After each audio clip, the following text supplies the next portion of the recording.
MGM 90.8 FM. मी आहे मनीषा तुमच्यासोबत आणि सध्या माझ्यासोबत आहेत डॉक्टर धनंजय घुगे सर. नमस्ते सर. नमस्कार सर, सर्वात पहिले मला तुमच्याकडून हे जाणून घ्यायचे की गर्भाशयाच्या मुखाचा कॅन्सर म्हणजे एक्झॅक्टली काय? गर्भाशयाचा मुखाचा कॅन्सर म्हणजे त्याला मेडिकल टर्मिनॉलॉजी मध्ये सर्व्हिक्स असे म्हणतात. गर्भाशय हे म्हणजे महिलांचे जनेंद्रिय हे तीन भागांमध्ये विभागले गेलेले आहेत.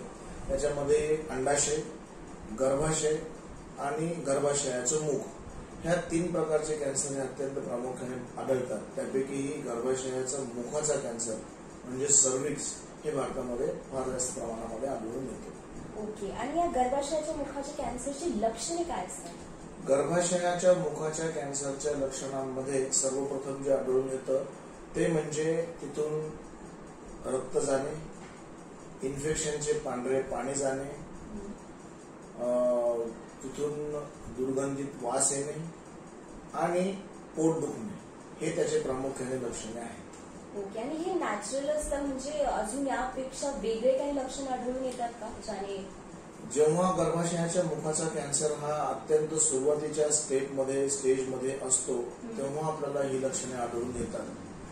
शारीरिक संबंध ठेवताना झालेला रक्तस्राव किंवा मासिक पाळी थांबल्यानंतरचा तिथून होणारा रक्तस्राव हे याचे वॉर्निंग सायन्स अँड सिम्पटम्स असतात, ज्यामध्ये आपल्याला सर्व्हिक्सचा कॅन्सर आहे हे डायग्नोसिस करता येतो.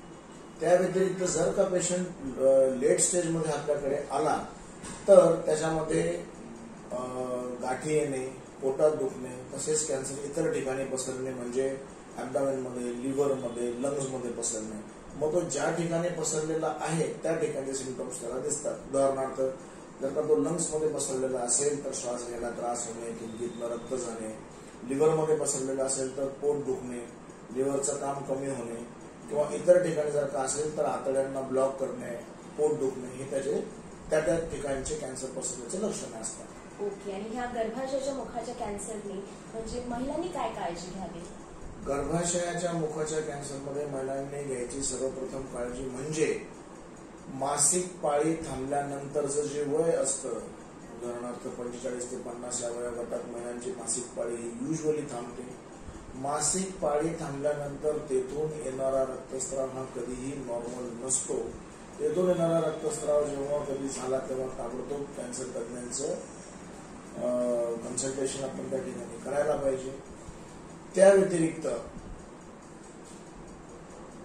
तो होण्याच्या आधी ही काही तपासण्या आपल्याला त्यासाठी आहेत, जेणेकरून आपण कॅन्सर होण्याच्या पहिलेच आपण त्याचं निदान करू शकतो.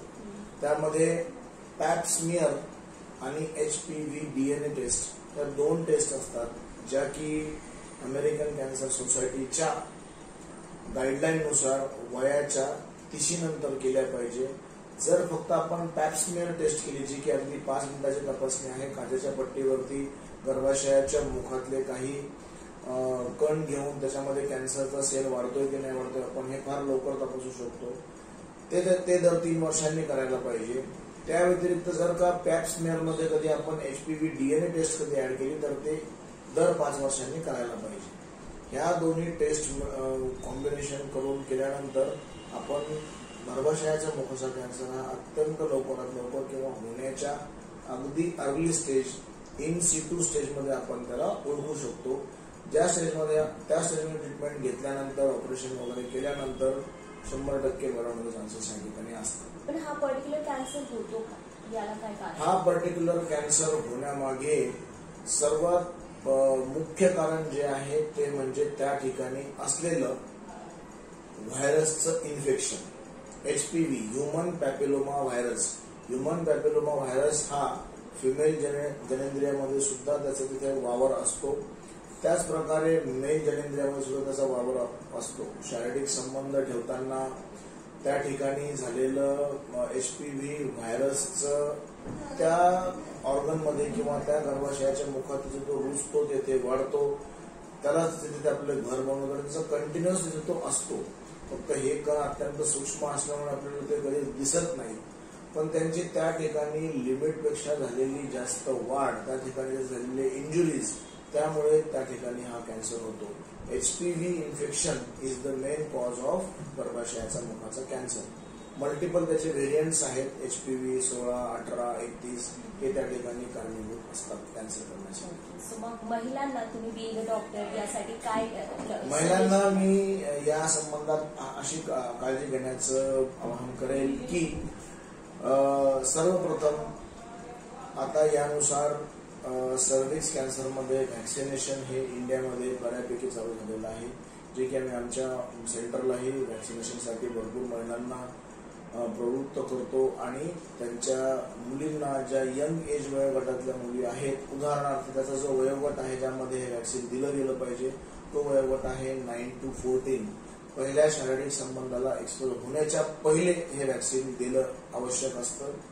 ते व्हॅक्सिन दिलेनेशन हे हा जो HPV व्हायरस जो आहे त्याच्या ज्या मल्टिपल स्ट्रेन्स आहेत त्याच्या विरुद्ध ते व्हॅक्सिन काम करतं, त्याचेच व्हायरसमध्ये किल करते.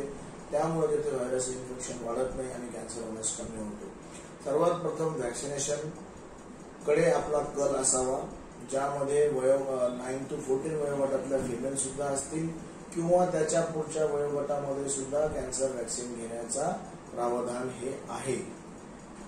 या व्यतिरिक्त तेथे कुठलेही असलेले छोटा अगदी सामान्य लक्षण म्हणजे रक्त येणे, पांढरा पडदा जाणे, लाल पडदा जाणे, पोट दुखणे याच्यापैकी कुठलाही त्रास असल्यास अत्यंत ताबडतोबपणे त्याच्याकडे दुर्लक्ष न करता खालून कॅन्सर तज्ञाकडे त्याची तपासणी होणे आवश्यक आहे.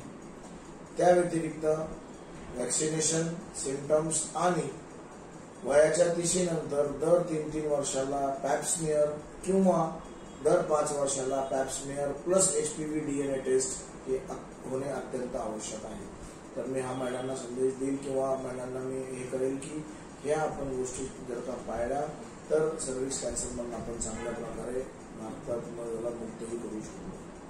Thank you so much, sir. This is really sensitive and important topic to talk on. And of course, stay tuned to MGM 90.8 FM. साथ है तो बात है.